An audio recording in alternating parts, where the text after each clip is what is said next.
Sometimes a breakup is a blessing in disguise. Listen, you came to this video because you're struggling. You're struggling with the fact that you're no longer with this individual that you loved. Sometimes a breakup is a blessing in disguise. Listen, you came to this video because you're struggling. You're struggling with the fact that you're no longer with this individual that you loved and truly cared about, and you became so accustomed to having them in your life, and now you're wondering how do you get over this? How do you get to a point where you're feeling so much better and you're free from the anguish and heaviness that comes from no longer being with them? Well, the first step is to understand that you needed to be away from them right now. Now, I know that sounds crazy, and you may have a very hard time wrapping your head around that. But the reality is that the relationship ended for a reason. Whether it was toxic behavior, whether it was that person or you not being truly ready for that relationship and where it could go or should go, or maybe there are some things that you both needed to accomplish in your life and you weren't doing it because you became so consumed with this individual, this relationship, that it was holding you back from your purpose, holding you back from achieving great things. Now, understand something. This doesn't mean things can't one day work out between you and that individual. If it is truly the person you are best to be with. However, you still have to make sure that you are getting yourself ready and on the right track for whatever is supposed to come in your life. Whether that's them coming back or that's something with your career, something in your spiritual walk, whatever it is. So shift your focus, shift it back to you. And what do you need to be doing? Also, in helping you get over this individual, stop trying to fight how you feel. One of the reasons why we prolong our attachment and our feelings for someone is because we're so busy trying to fight it. It's almost like being in quicksand. And the more you fight, the worse you make it. The deeper you're sinking in. So don't fight it. If you love them, you love them. If you care about them, you care about them. Even if you're going through this experience of you're mad because you still feel for them despite them possibly doing something wrong to you. Regardless of that, don't try to fight how you feel. Flow with your feelings. That doesn't mean act on them, meaning that doesn't mean call them right now. It doesn't mean try to get back with them right now. It just means accept that's how you feel, but stay focused on what you need to do. Also, you can say number 3 on this list is you need to heal. If you want to get over someone, then you have to heal from this relationship. Now, what I explained to you just now about recognizing that this was necessary, recognizing that you don't need to fight your feelings, these things will help in the healing process. But some of the things also included are forgiveness. Forgiving yourself because you might be holding on to a mistake that you made in the situation that led to the breakup, and you keep beating yourself up, and all you're doing is making it worse. But listen, you're human. We all make mistakes, and you can't continue to dwell on that. You have to accept that what's done is done, and you have to learn from it and move forward. Or it's maybe forgiving them. You're holding on to what they did to you, and you're having a hard time letting that go, letting that betrayal go, letting that disappointment go. And again, you have to forgive because forgiveness is your freedom. Now, there's more to healing than that. So I have it all laid out in my book, Finding Love After Heartbreak. Be sure to check it out. You can click the link in the description, and you can click it or click it in the comment section. But be sure to walk through the healing process, do the steps, and get yourself to a better place. Also, let me tell you one quick thing about how not to try to get over somebody, and that is by getting under someone else. See, you hear that advice a lot. People tell you just go deal with someone else and go entertain yourself. Listen, you're only creating more problems. You're just trying to add a distraction to your life that would allow you to take your mind off that last person. But now you are bringing this new person into your web of dysfunction, and you're going to now eventually probably hurt them. You can cause greater damage to yourself, or create unnecessary drama because you got involved when you weren't ready for that right now. You're not there emotionally. So take this time for yourself. It's okay to be alone. It's okay to be single. Take this time for your personal growth, for your healing, and to set yourself up for so much better. But I want to throw one more thing at you. One more thing I want you to understand. Sometimes you weren't.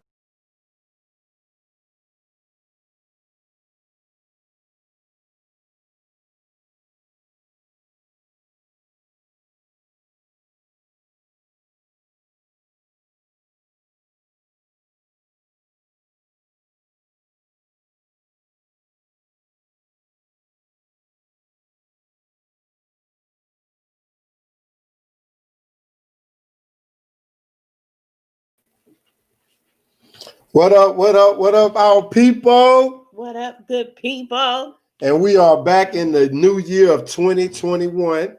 And hey, we want to say Happy New Year's. And you want to say Happy New Year's to our viewers and Happy New listeners Year, too? people. We in And a place. we back in the place. And we also want to say happy birthday to all our what was December babies. December babies, because we did see you guys in December. December babies, as well as our January babies. Whoop, whoop, I'm a We hope cappy. You know all our birthday. followers receive their birthday cakes, their flowers, the beer, the wine. That's off of myself, Zeke the 5-foot freak, and Miss Mina that diva. We sent it to y'all through Facebook. Sorry we couldn't send it to y'all in a physical form because we ain't got no money like that. So, hey, I hope y'all enjoyed that. We have a good show tonight. But before we do into that, we're going to get into our Zeke Speaks. And I know the most popular thing that's going on right now is about this deal that's going on with our president. But I had got a call on Monday from the CEO from our company, and he was telling me I have to watch what I say, because we've been getting flagged again. And we always say that we are social media's most wanted. I've been going in on the Orange Man. Now I can't say too much about the Orange Man. So I'm just going to say the Orange Man. I'm not going to say his name. I'm not going to even say his last name. But today he was impeached. But I want everybody to know that just because he was impeached don't mean that he lose all of his credentials from getting security from the FBI, not being able to run again for the presidency and stuff like that. He has to be convicted. Again, he has to be convicted. He is the first president to be impeached 2 times. There was only one president in our time that was impeached, and I can't go back into the years, but it was Richard Nixon for the Watergate scandal. Now, if he get convicted, they just changed the laws, which I think he changed before he got impeached, that he can still have FBI security, but he will no longer be able to run for presidency again, I think that's what the people want. So my top 5 most violent protests, and I'm going to read these off, and it's going to lead up to the one that happened on January the 6th. The Soweto uprising in 1976. This occurred in South Africa.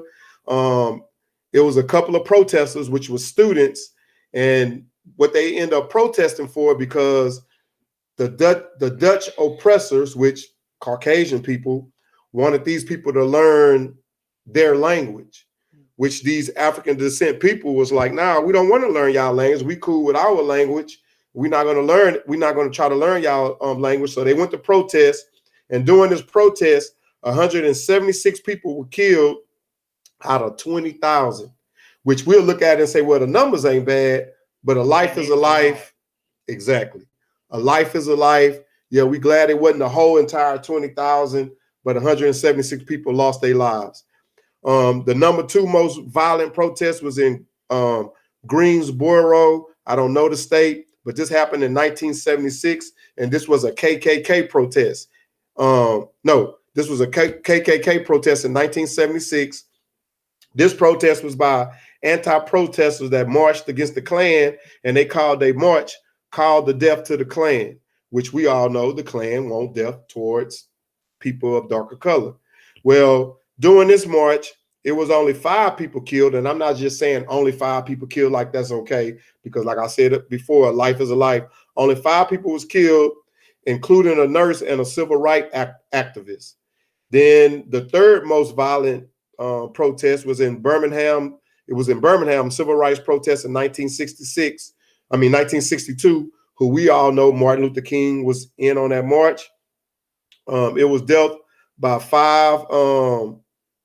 This was dealt by people that was getting hosed, as well as dogs being sicked on them. And this is the same thing. If y'all followed our Facebook page that I had posted before, that the only difference was in the last protest on the Capitol, it wasn't no dogs involved. It wasn't no dogs involved. Hold on a second. I gotta put our guests on mute.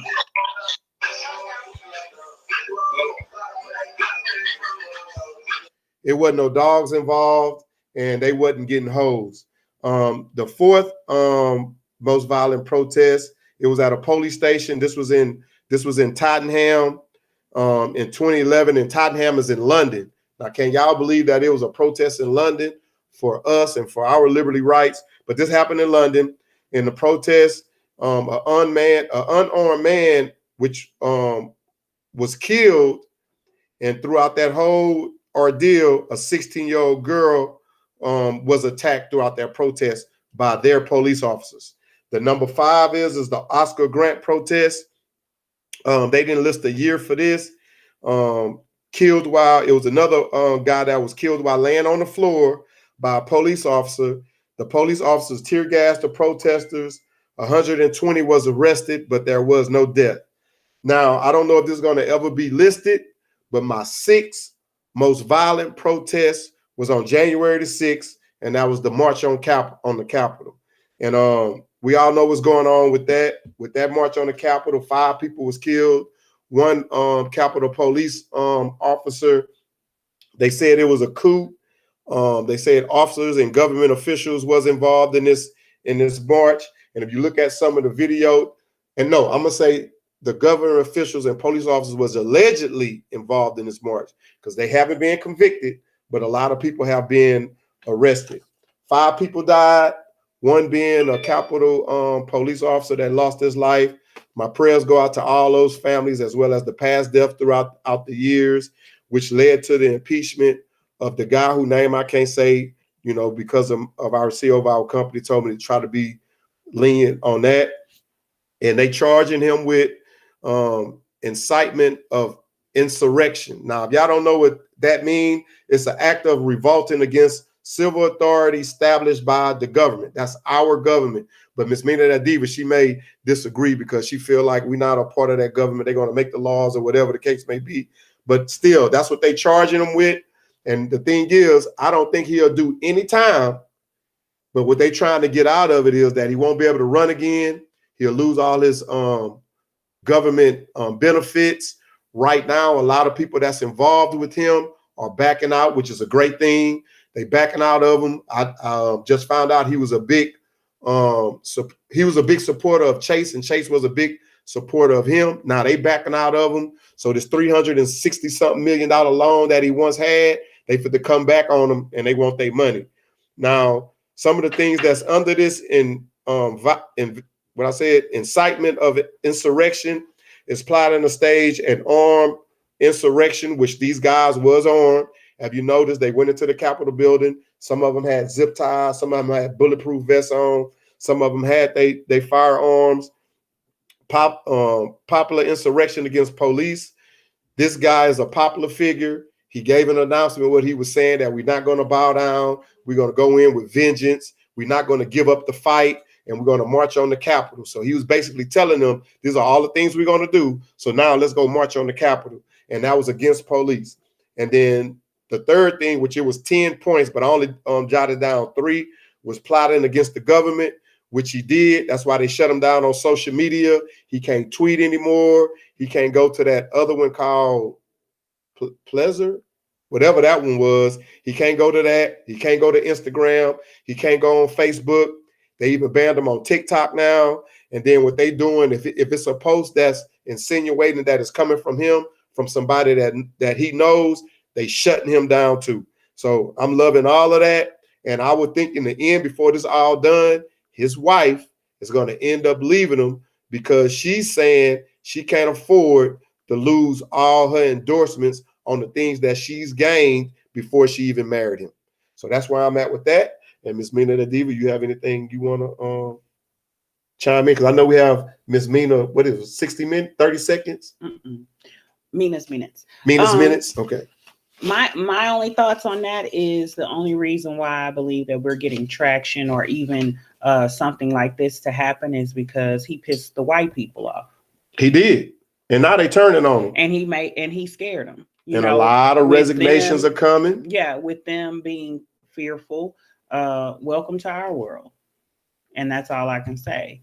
I mean, if it took for you to get fearful for your life or whatever, for you to understand where we come from as Black and brown individuals on a regular basis, goody for you guys. Because we've been trying to tell you guys this forever. And it seems like until your lives were threatened in some way, you didn't get it. So shout out to y'all for feeling our pain. And I think a lot of it now, while a lot of his supporters and backers are backing out, because when they stormed the Capitol, this guy ain't text anybody in the Capitol to see if they was okay. And, you know, the vice president was in there. And he told him to go and he didn't even show up. So we're going to move on, though. Hold on. Yeah, we're going to move on. But I want to say this, and this is most important. On January the 2nd, the Black Lives Matter march was on the Capitol. It wasn't no violence by our own. But it was violence towards us. Violence towards us. We didn't storm the Capitol. We didn't take nobody hostage. We wasn't looking for anybody. And they had a full-fledged army prepared for us. So that's kudos out to us.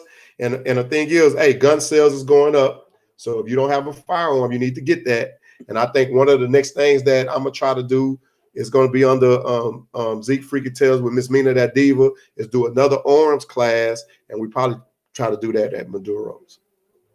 All right. And I just want to let you guys know that our first mixer went over well. Oh, yeah. Why don't you let tell them about that? Let them know. Yes. Just so y'all know, the mixer went over well. But we do have to take a break. I'll talk about that when we come right back because my co-host was kind of long-winded about the Orange Man. We'll talk about it when I get right back. Okay? And we'll be right back. We'll be back.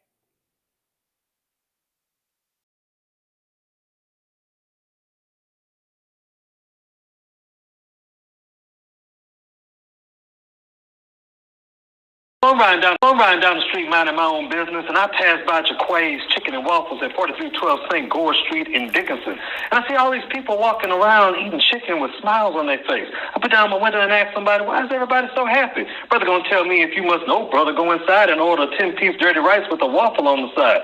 So I go in and order me a 10-piece dirty rice with a waffle on the side and macaroni, and guess what?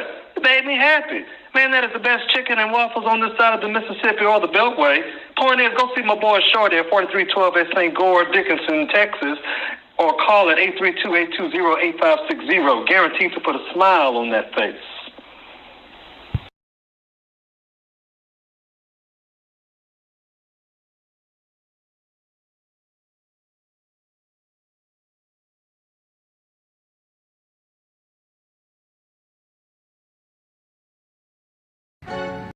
Welcome to Maduro's Cigar Lounge, location 2800 Marina Bay Drive in League City, Texas. As you can see, Maduro's is a very warm, fine establishment with cozy and warm chairs for relaxation. Back part of the cigar lounge, humidor with some fresh and fine cigars to your expense.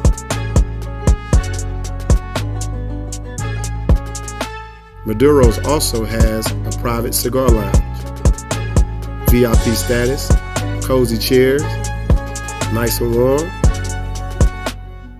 So whenever you're in League City, stop by Maduro's Cigar Lounge, 2800 Marina Bay Drive. They will be glad to see you.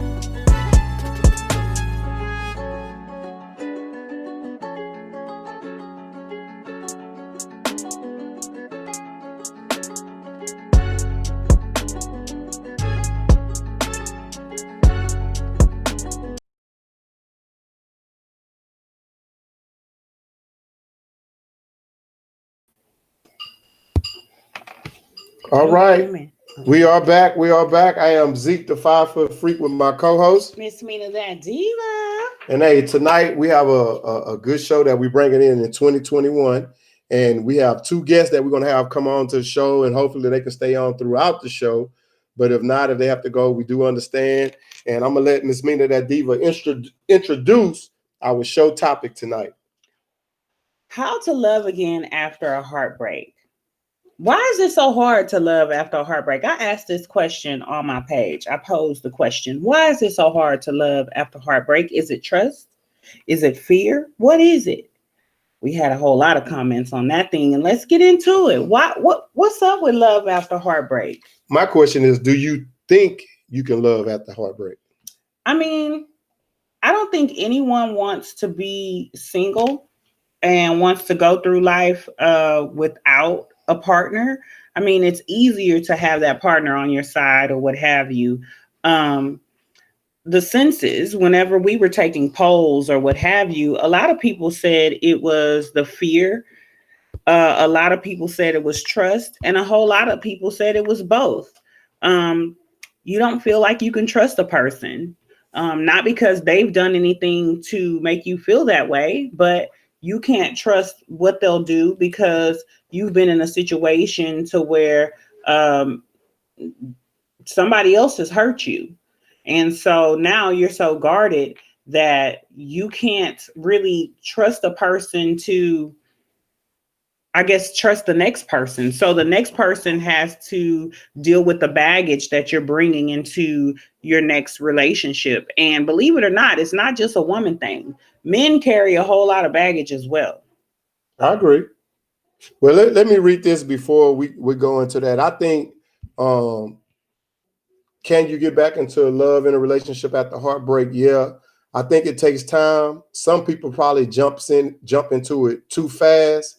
And I think that's just because they're trying to fill a void of what they lost, or try to prove to that person that, yeah, I moved on. I ain't worrying about you, but you're still worrying about that person.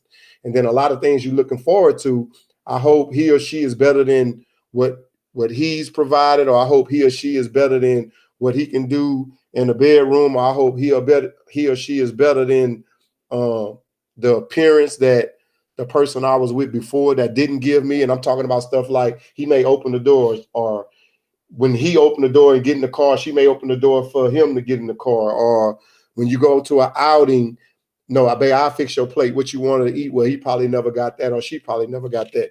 But this is something that I had found, and I want to read this, and I'm not saying that I agree to it, but it kind of makes sense. And then this probably can help a lot of people as well.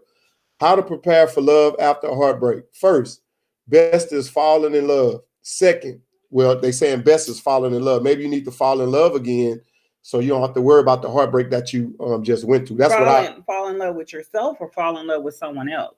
Well, I'm taking it as in you probably need to fall in love with someone else, but you probably took it as in fall in love with yourself. I would say fall in love with yourself, because typically after a heartbreak, you so broken, you thinking, hey, I ain't worth shit, or people have a tendency to make you feel worthless, regardless of how confident you are, how big of an ego you have. If you really fall for someone and that person dogs you out and you don't deserve it and you give it your all, that can really make you feel low. So I would say fall in love with yourself again, so that you can get what you're looking for and what you deserve. It's hard to love after heartbreak. It really is. So love you first. And I agree. That's why I say, everybody may interpret this different. Second best is being in love least.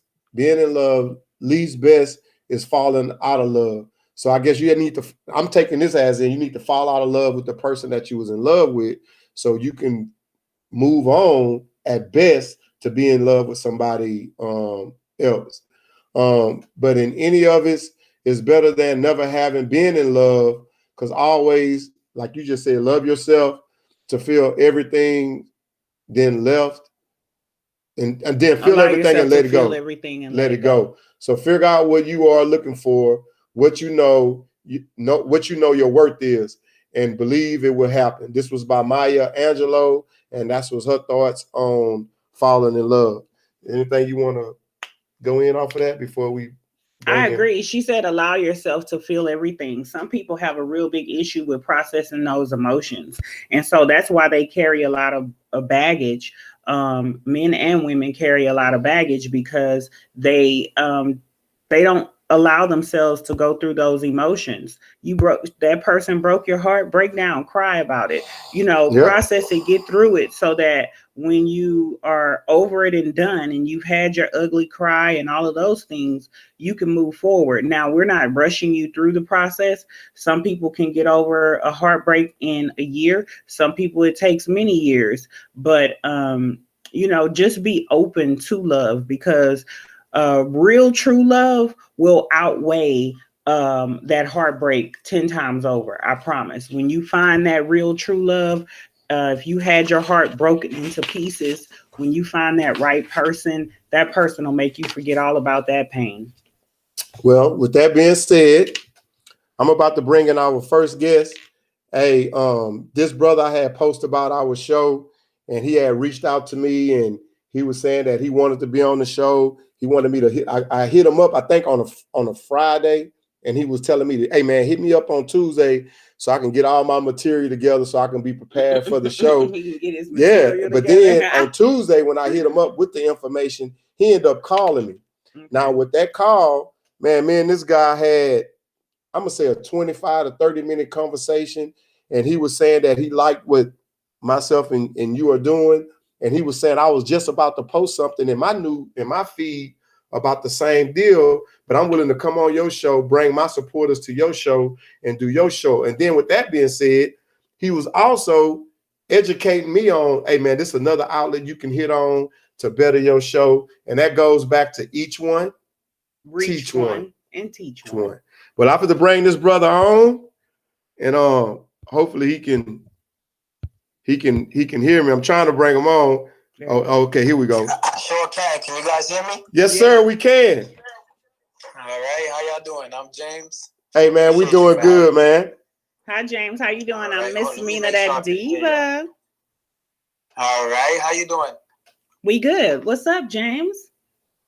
Nothing much. I'm just cooling for now. Just playing some music right before I came on here. You got a nice accent. Where you from, James? Where you from? I'm from Brooklyn.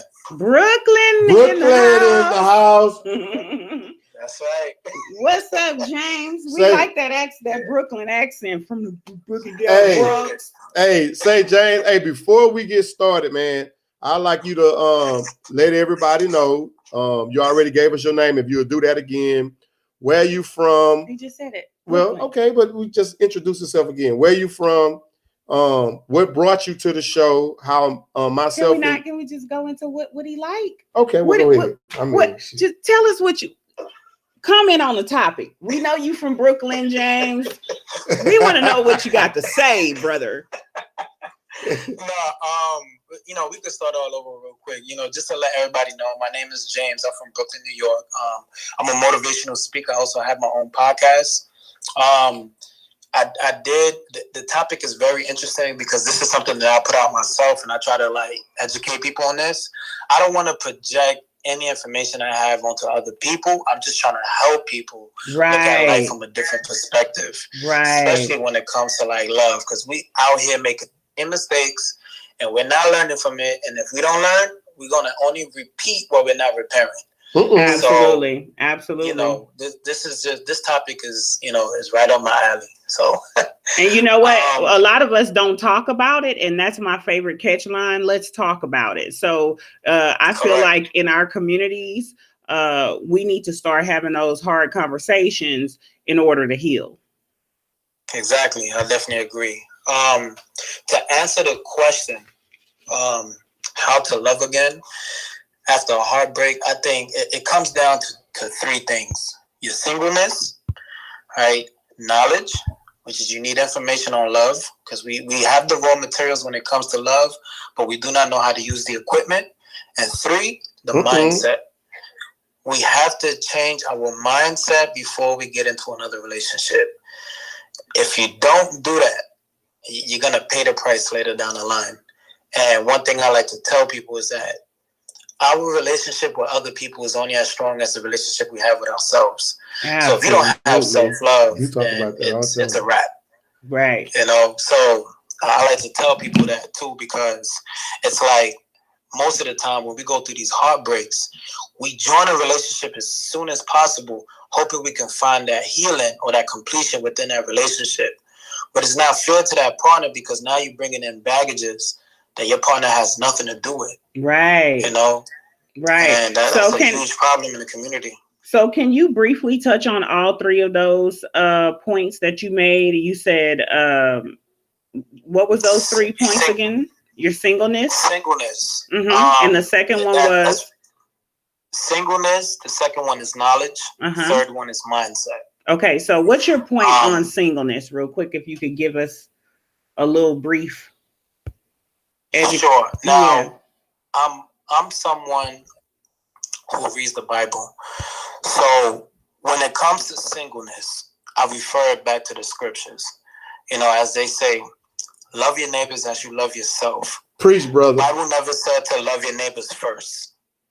So in other words, in order for you to love other people, you have to first love yourself. Absolutely. Everything starts from within. And I think once we grab that concept, then we can love other people freely. But that all begins with our singleness. And that's my point for the singleness. So can I tag on to the singleness? So would you say that people need to get more familiar with or more comfortable with being a single individual? You have a lot of people that jump from relationship to relationship because they're afraid of being alone for some odd reason. Like, that's a bad thing. But embracing your singleness and learning to love you and being okay with being by yourself, do you think that's something that a lot of people need to learn to do? I definitely agree with that. They have to, because even when you get into a relationship, you must remain single. You don't want to lose yourself in a relationship with someone thinking this person is the one, and then you giving it your all, but you have no self-love. I say that all the time. You know, it's like, remember, like, you teach people how to respect you by what you allow in your relationships. So if you have no self-love and you allow this person to walk all over you, guess what? It's going to continue to happen. All because you lack singleness. You know, so I think that's the foundation right there. So yeah, I definitely agree. But look, let me go ahead. Go ahead. Let me ask you this. Do you think, all right, with the singleness, I agree with everything that you're saying. But do you think sometimes this evolve over and above? Because, you know, when Beyonce came out with all my single ladies and all my single ladies stand up, and she want all the women to be positive and strong, which is great. I'm for that. I'm behind that. That you take that too far when you have somebody that really want to be with you and respect everything that you're doing. And like Miss Mina the Diva, I always say that, you know, I got my own bag. I don't need a man to get my own bag, which is fine. But when you have that compatibility of, I can help you to help me, I can help you just as well as you can help me, instead of pushing that away of saying that I can do it, I can do it, I can do it. Sometimes you need that help. Correct. I agree. When I say singleness, I mean in the sense of being whole, knowing who you are. So it's like you have to be complete within yourself. So when I say singleness, that's what I mean on that part. Right, because you can't go into a situation. A lot of people use that, it's going to be a 50-50 thing. Mm-hmm. And what I try to say is, I'm not saying that I don't need a man. We as women and men, you know, we need a man and a woman in our life. We were created for companionship, for love, and all of those things. So don't get it misconstrued when I say, you know, I'm a whole person on my own. What I'm saying is that I'm 100% okay I'm complete by myself. So when I come to a person, I'm not a half-assed person. I'm a complete whole person looking for another complete whole person. So when we get together, we're 200%, not 50-50. I agree with that. So that's what I mean. I do want a man that's going, you know, cater to me and spoil me and do all the things. But again, I'm not looking for a man because I can't pay the light bill or because I'm struggling and I just want to use him for what he can provide. That's not right. And so I always ask, go ahead. I don't mean to cut you off, but it's harder today because it's like, you know, in the Black community, you have a lot of independent women who are very successful, right? And us men haven't even discovered our gift yet. And so that becomes a huge problem because sometimes the men can look at the women as competition, and that's not right. But they don't understand. Y'all don't understand. Like, we are your strongest piece on the chessboard. Correct. And you have to utilize your queen. Listen to you, girl. The strongest piece on the chessboard. On your chessboard, boy. You better sit back and be a king and let us be your queen and go out there and get it. You got him laughing. Yeah, exactly. Preach. You know what I'm saying? So don't be intimidated. Work that damn chessboard. It's a lot of pawns out there, but it's something. Exactly. So you only got one queen on the board. One. You only get one of those. Correct. But you see, we don't. Again, the average male doesn't understand that because again, we're raised in a single family home, so we're looking at. Oh man, we can talk about that all night. You know?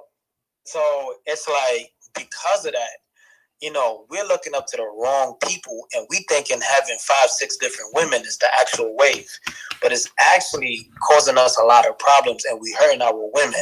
Hell but again, yeah. Because we have no singleness and we do not know who we are and we can't discover our purpose, we're frustrated with everything. So guess what? When we have a woman who's a good woman and she has her own business, we're looking at her like, well, the average man is probably looking at her like, who is this woman doing more than me and making more money than me? Now I feel like I'm not the man in the house. Shit. And you know, we have to understand why that is, you know. And it's like, again, it starts with the singleness and the purpose and the gift. Us men do not know who we are as individuals yet. But y'all getting there.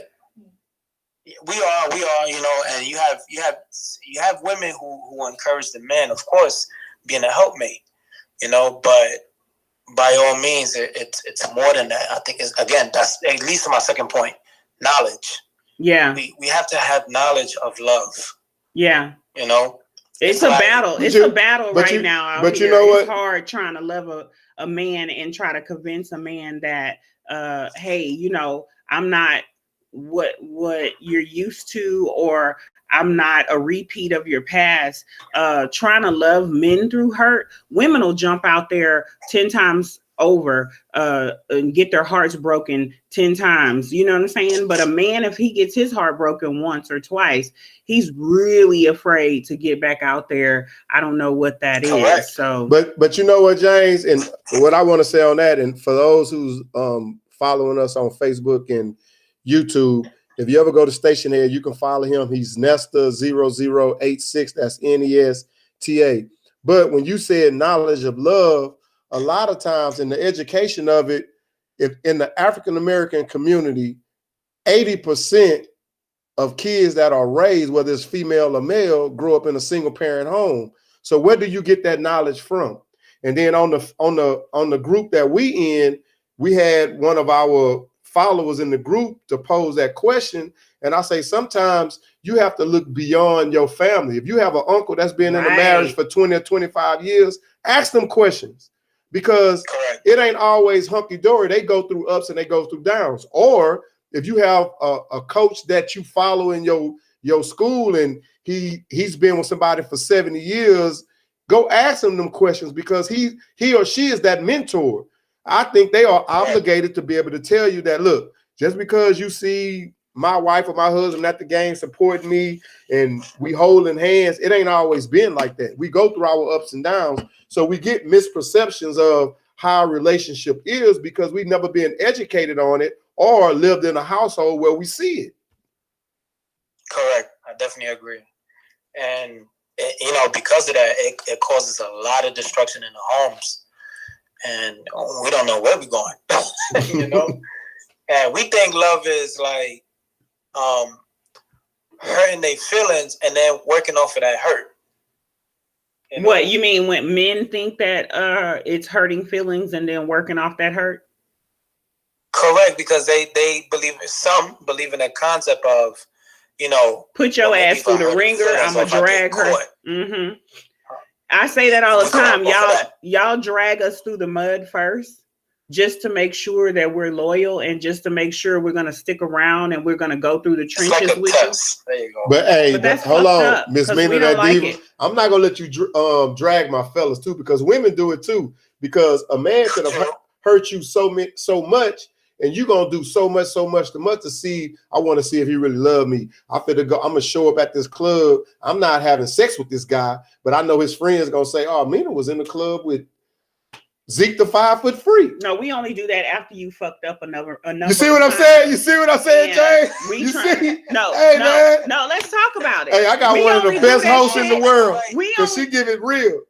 We only do that shit after y'all have hurt our little feelings and put other females in our face or do some stupid shit. And then we be like, so I've been loving you all this time. You still playing with me around? Okay, well, let me get out here in these streets and show you then. You ain't the only one that's checking for a chick. You're the only one I'm checking for. But since you want to play these games, let me show you. Then we got to go into the, you see what I'm talking about? You see what I'm talking about, man? But I'm saying though, like, you know, 2 wrongs don't make a right. It don't. But we get tired of begging y'all ass to do right. That's true though. I ain't gonna lie, that's true. Look, James, hold on. Hey, I want you to hold on for a second, man. And if you can, just go ahead and put your mic on mute. We have another guest that just came in, Miss Chocolate Delight. And I don't know if she's been following the show, but we'll ask her the same questions that we'll posed on you. Miss Chocolate Delight, if you will take your mic off and come into the show. Uh-oh, here she coming in. Come into the show. Well, hello. Can you hear us? Oh, unmute your mic again, Miss Chocolate. There you go. I can hear you. Okay. Hello. Hello. How are you tonight? I'm great. What area are you from? Fort Worth. Fort Worth, Texas, Dallas in the house. Whoop whoop. What's your comments on tonight's subject? Love after heartbreak. Can you love again? How to love again after heartbreak? What's your comments, thoughts? It's really all dependent on you and what you want to do. Mm-hmm. Now, if you want to sit at home and sulk about it, and I mean, no, you can't. But if you want to get out there and see the world and experience, yeah, you can. You know what? I love that, Miss Chocolate. I totally love that. Because you know what? What I tell people is, why are you so hung up on a person that was not your person? Everybody that you encounter is not going to be for you. You are going through they're seasonal.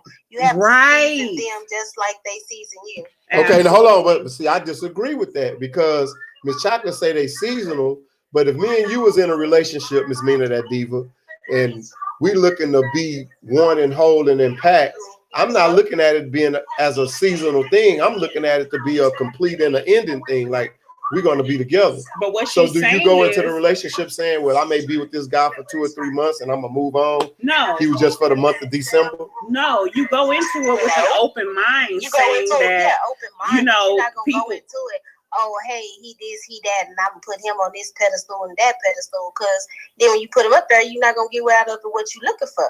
So you go. That's not necessarily true, though. Well, I agree with her to a certain extent, because people are in your life in three ways. They're either in your life for a season, a reason, or a lifetime. Season, reason, or a lifetime. You have to go through that dating process to find out what category that person falls in, and don't get bitter when the person that you liking doesn't fall into your lifetime category.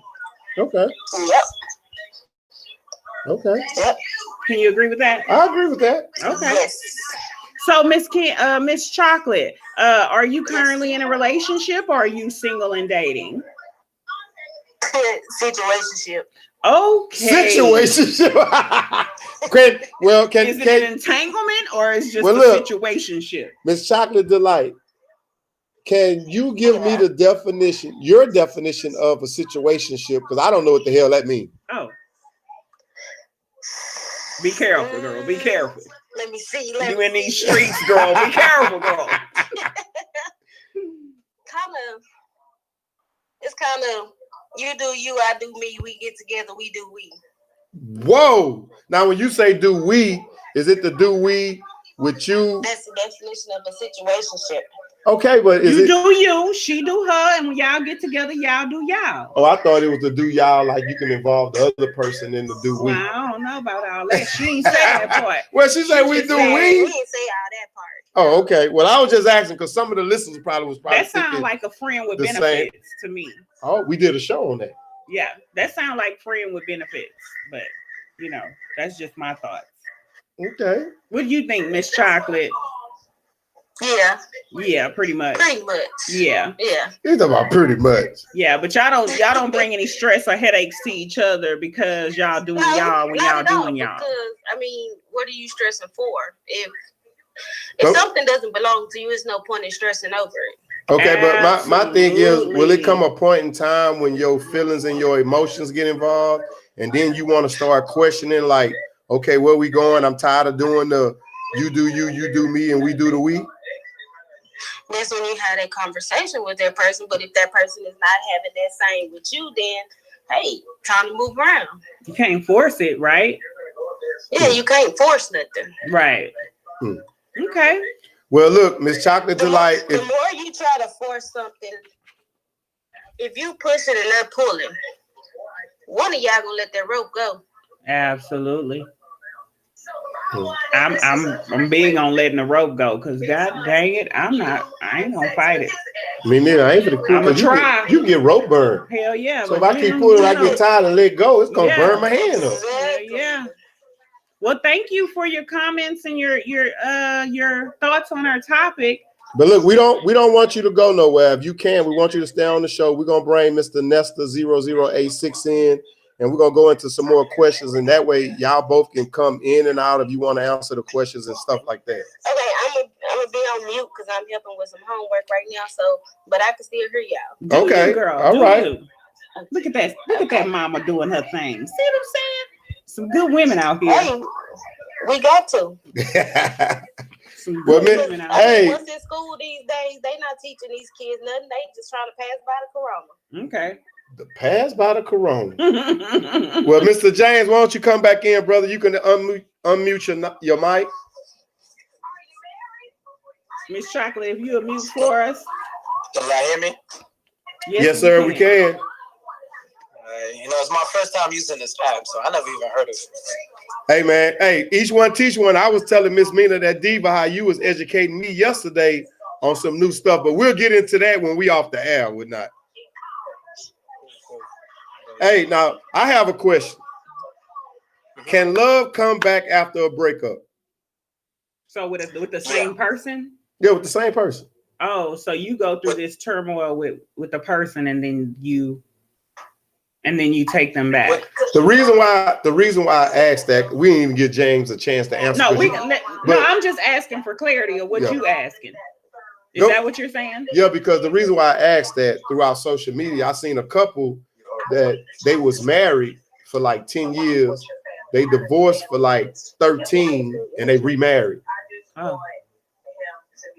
What you think, Nesto? Nesta? No, you can call me James. It's cool. James, cool. I definitely believe that. Again, everything starts with the mindset. So I think if two people can come to an agreement that they're gonna make it work, then it's possible. Nothing's impossible, but you do have to keep in mind, how the breakup ended. This is how people end up in toxic relationships. Because they're afraid of the unknown and they go back to what they know, whether it's toxic or not.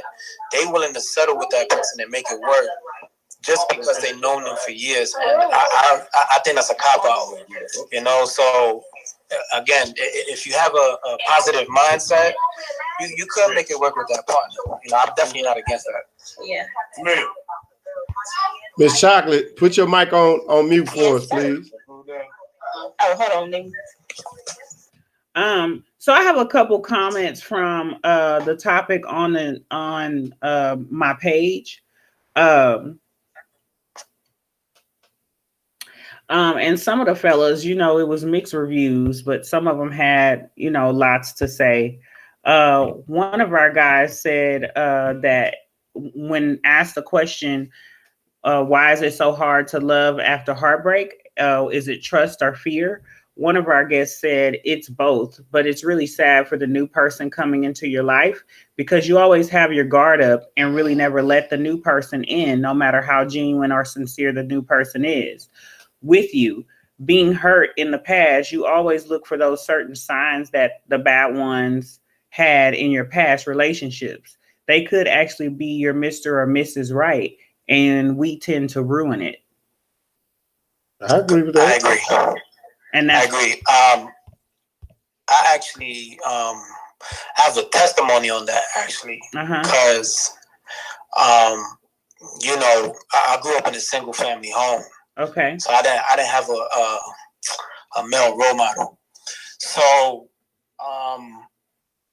you know, what he said, trust and fear, is definitely true. My trust issues came in from having women who were in relationships. That's where it stemmed from.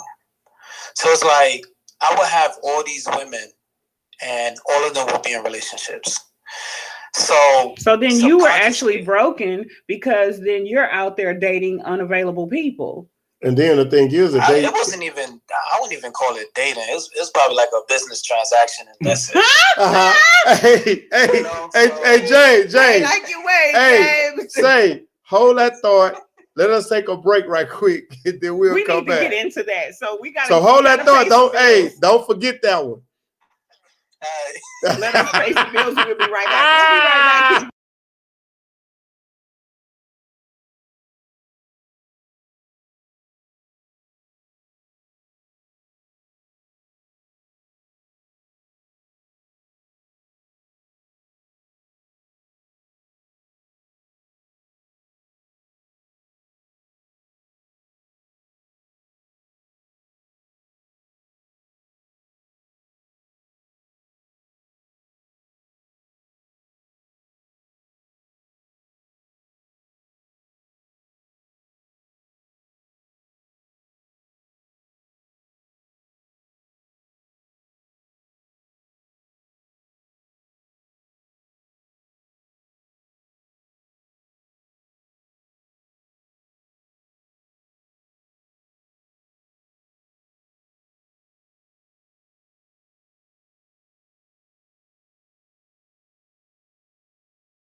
What the fuck is this? What the fuck is this on me?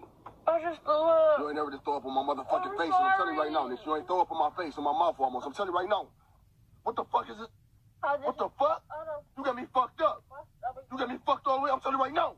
What? I'm already mad as fuck. What? You just throw up on my face. What the fuck is this? I'm gonna be mad. I'm sorry. You got me fucked up. I'm sorry. It was This shit red as fuck. Oh man, you got me fucked up. I'm sorry. It made me sick. It's hot. Oh, I'm about to throw up. Don't throw up, Nathan. Nisha, Don't throw up. You okay? I know damn well you ain't just motherfucking throw up on me. Don't I'm throw telling you up. right. It's okay. Oh my God. It was Why okay. the fuck was I'm sorry. Why the fuck was you like that in my mouth? Nisha, why the fuck you like that shit in my mouth? The fuck? I'm telling you right now, I'm gonna flip the fuck out. You threw up one. I'm about to flip out. What was I supposed to Go, do? take me home. I Fuck. can't drive. Nisha, take me home. I'm about to get mad as fuck. I'm telling you right now. The fuck? Nisha, you threw up. Man, this shit nasty as fuck. Take me the fuck home. I feel so much better. My stomach was hurting so bad. So you over there uncomfortable and shit with this shit? Take me home right now. I'm telling you right now, I'm about to flip out. I'm telling you right now, Nisha, I'm about to break every motherfucking window out this car. And your glasses, everything. I'm telling you right now. Take me home. I'm telling you right now. Look at this shit. I got foam all over me. You look dumb as fuck. The fuck? Take me home, Nisha. Tell me right now. The fuck? You're not gonna help me clean this up? Nisha, take me home. I'm telling you right now. I got throw up all on me this shit. Nisha, I'm about to get mad as fuck. I'm telling you right now. Take me home. You got throw up all in my ear and all type. Like, come on, dog. You sick, not me. You So why the fuck you the one throwing up on me? That shit look nasty as fuck. It's hot. Take me home. Take me home. Watch me.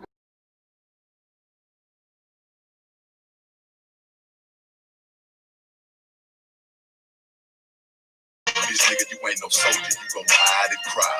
When they get gangsta. Y'all ain't on our radio station. Y'all don't know what y'all missing. In real life. Because when it get gangsta.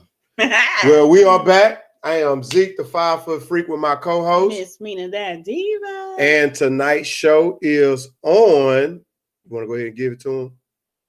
Love again after heartbreak. How do we do that? How do we begin to love again after heartbreak? And we have one of our great guests on. He was going into a testimony before we left off. If he can chime in and put his mic back on, we would love to hear that. He's coming back on too. He can't wait to come back up. Yes, James. Give us life. You guys didn't forget that. Right. No, give us life. Okay, so the testimony. Yeah, so like I said, like my trust issues came in from having other women who were in relationships, and that continued for about like 15 years. Dang. And even with me being in these relationships, you see, it was never a problem for me to get into one, but it was a problem for me to maintain it. And that was because I had no knowledge of love. Like they tell us to love our women, but we were never taught how. Okay, James, I want you to pause right there. And people, our viewers, the reason why he said it was never a problem for him to get into one, because my king is a nice looking man. I got his picture up there, and you can see for yourself. And then, hey, James, I gotta What a picture at? It's right here. Oh, blow that up. My brother. Look at that thing. Hey, that look like a in a car. I don't know what that is. My brother is a nice looking individual. But look, James, before you go into that, it's funny that you say that you was getting into a relationship with women that was already involved, because 97 or 98% of the time it's vice versa. It's the man that's involved with somebody and the woman trying to get involved with him when he has somebody. Carry on, brother. Well, I was also in relationships too. So okay, well, hey, Miss Mina said testimony, preach. Yeah, hurt people hurt people. Swear to God, this dude was broken. Like, I ain't gonna lie, like I was never faithful in any of my relationships. Wow. I could say that shit proudly. Like, and the reason why is because I'm not that individual anymore. And so, you know, I was doing that for like 15 years, and I realized that it wasn't getting me nowhere. And so, you know, I was willing to settle for that life. You know, I was like, you know what? I see what women go through out here, and I see what the men go through. I ain't trying to put my heart out there on Front Street to get it broken. So, you know, that was the kind of mentality I had as an individual. But, of course, God had other plans. And, you know, sometimes whatever distracts us in life, God will use that very thing to break us or to get our attention. And he will use it against us, and it worked. And so here I am, fast forward 4 years ago. I decided to make a commitment to myself. And I was like, if I could remain faithful to myself, then I could remain faithful in a relationship. And I started working on myself, and I pulled away from sex for a whole year. I don't know if I could do that one, brother. I don't know if hey, Jay. Hey, man, I ain't gonna call you no lie. I had to. But I don't know if I could do that one, man. I had to. You know what I mean? Because it's like, like, again, like I had women in my inbox, my text message, and I would always fall for the temptation. And it was becoming so easy to the point that, I would just send one message and I'm there already. So I had to change that whole mindset. I had to change who was around me, and I had to pull away from sex just for me to regain my power back.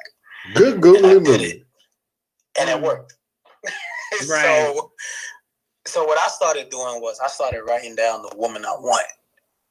So I was like, spiritually found foundation, someone who respects me for who I am, and I started writing everything, and it worked. Here's where the laws of attraction come in. I'm not going to get too deep into that, but you pretty much attract what you are for the most part. Mm-hmm. Whatever you put out in life comes back to you.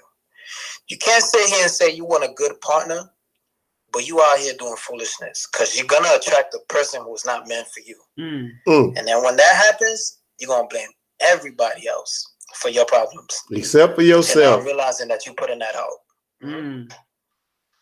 That's gems right there. That man dropping gems. Yeah, that's my testimony right there. So I'm a changed man. Yeah, because you was a victim. So, yeah, definitely was. Yeah. Hey man, you shook me up on that one, brother. The year, and then you said that the women, and then you were like, well, I ain't gonna lie, it was me too, because getting a woman wasn't a problem. And like I said, ladies, nice looking brother. He was out there doing it that way because he knew that he didn't want the commitment. So to get with a woman where he was their side chick, he was their side piece or whatever, there wasn't any real strings or attachments in those situations. James, you was the side dude? Yeah, he was. Yeah, I was all that, man. He was piecing. So, that was my side too, but it was cool though, man. It's like you learn over the years, and I use that as reference, Yeah. So it's like, yeah, ain't no way I could go back to that lifestyle though. That shit gets you nowhere in life. Like when I hear situationships and all that, it's like situationship. That's some real shit out here. That is a new one for me, dude. No, it's some real stuff out here. Yeah, I know, man. It's like we almost do it to ourselves.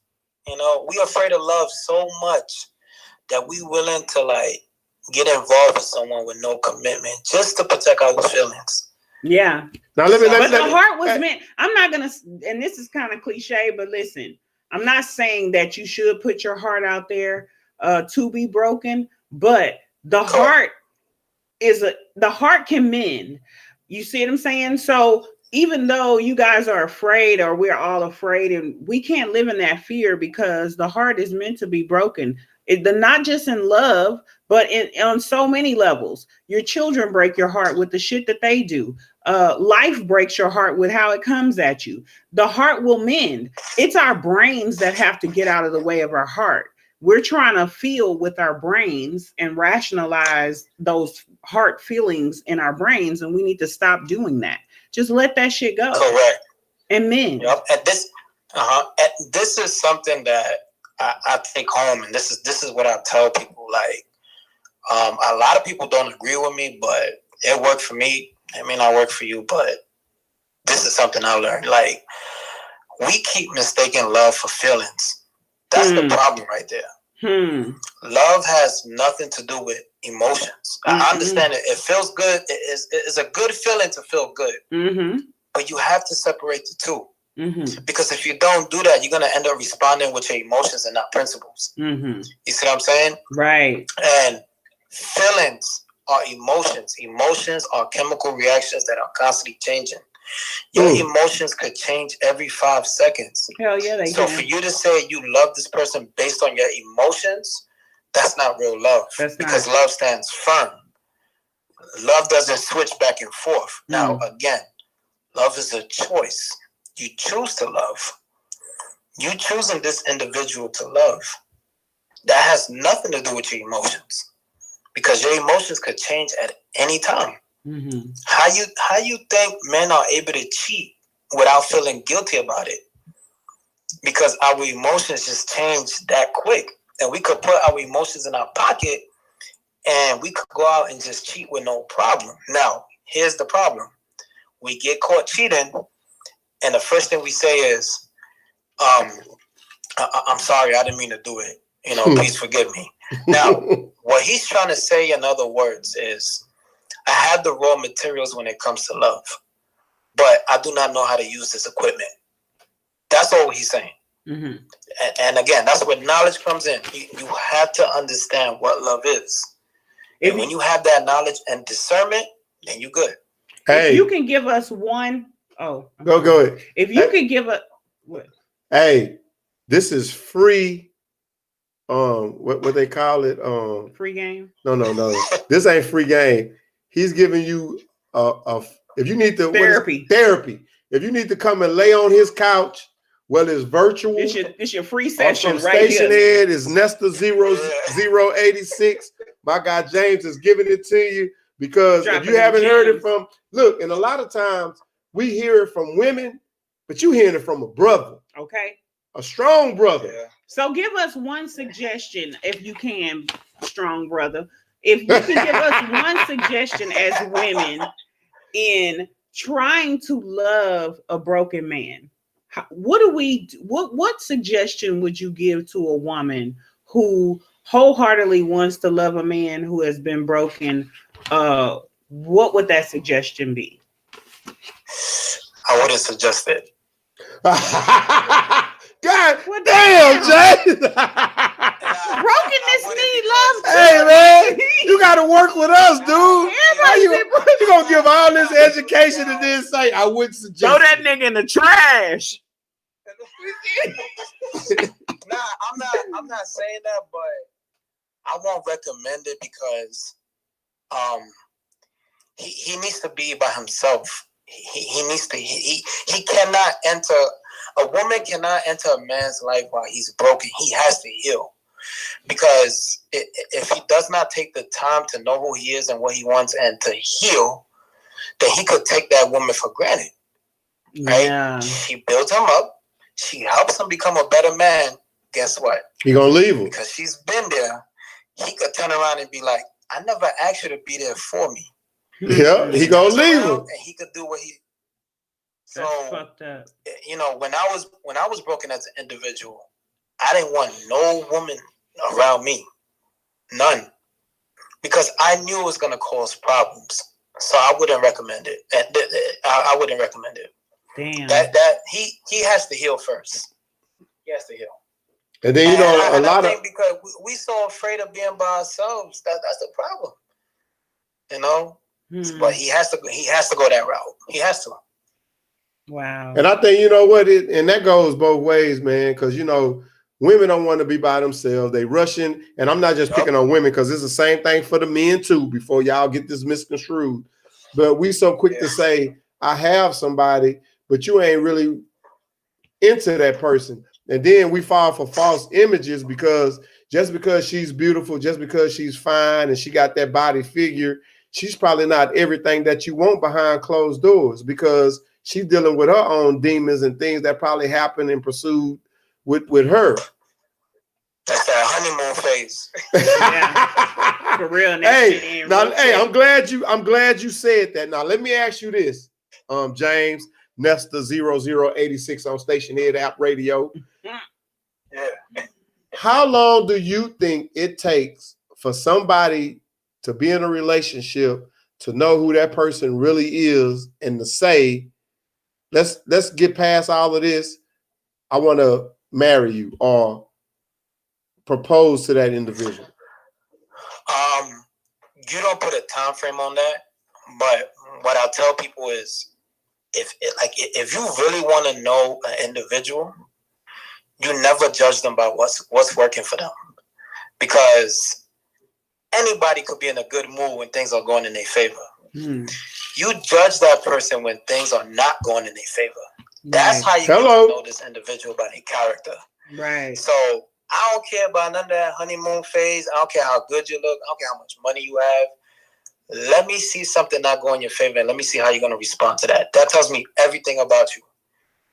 And once I find that out, and if you got a nasty response to things that does not work in your favor, then I know who you are.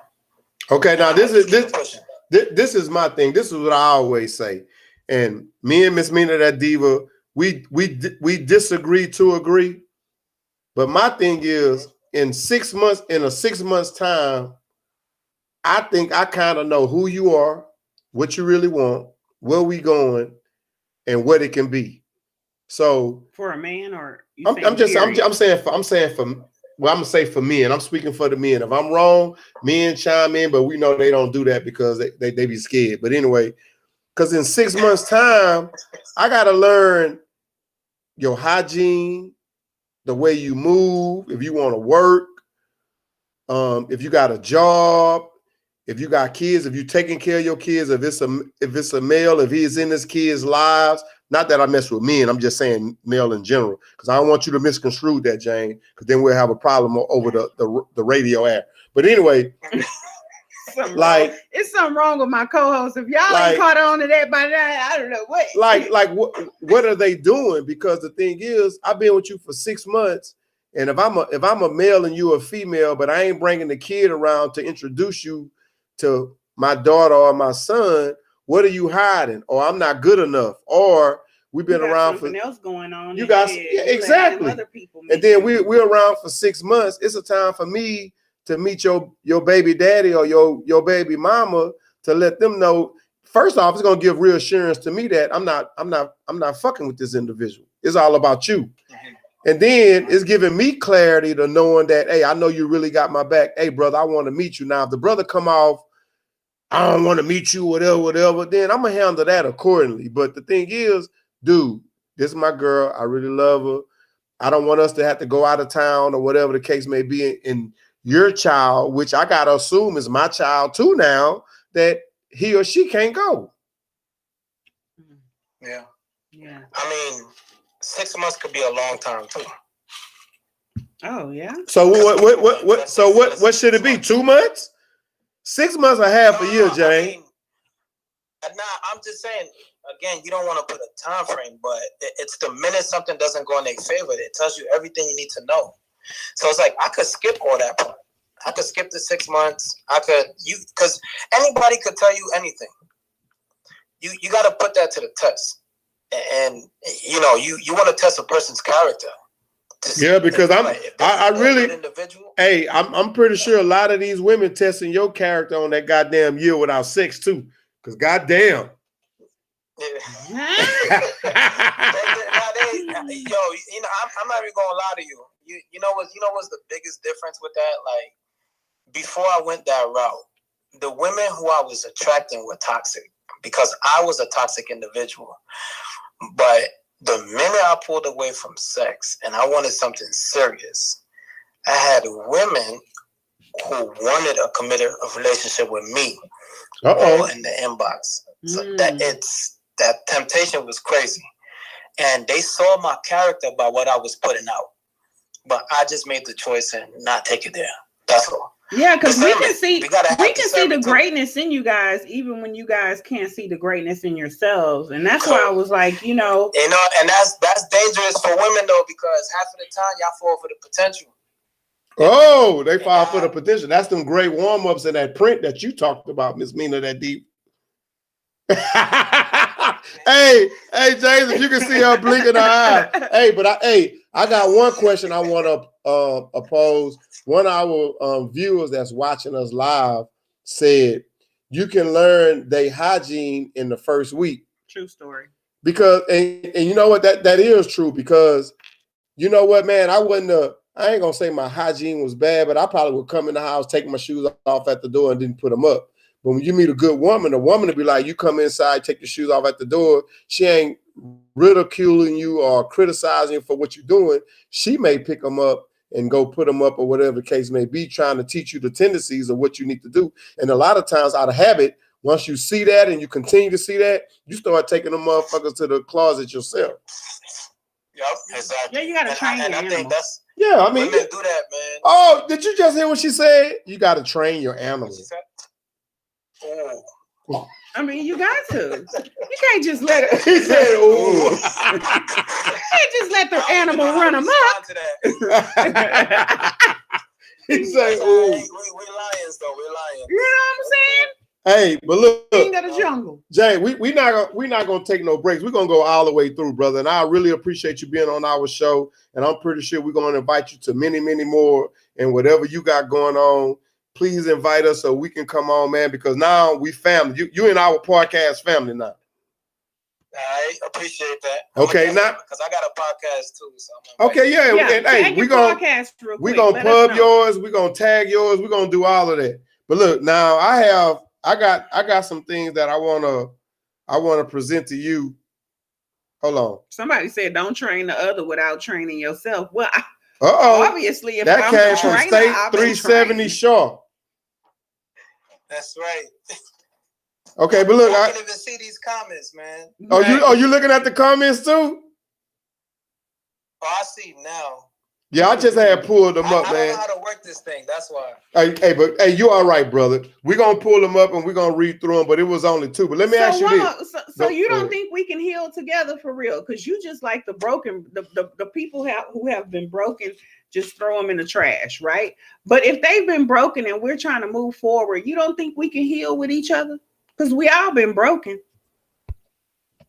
I mean, we can. But if you don't see a future with that individual, help them. That's what I say. Just don't put your feelings in it. What you say? F them or? No, help them. Help them. Oh, help them. Yeah, help them, but don't put your feelings in it. I say that because you got to be very careful. Now, remember I said earlier, you attract what you are. Sometimes that may not always be the case because sometimes you could attract hurt people because you have something that they need. But but because we don't use our discernment, it's like we help them and we mistake that for a relationship. Hey, no. You just used the word discernment. I don't know what the fuck that means. Can you give me the definition of that?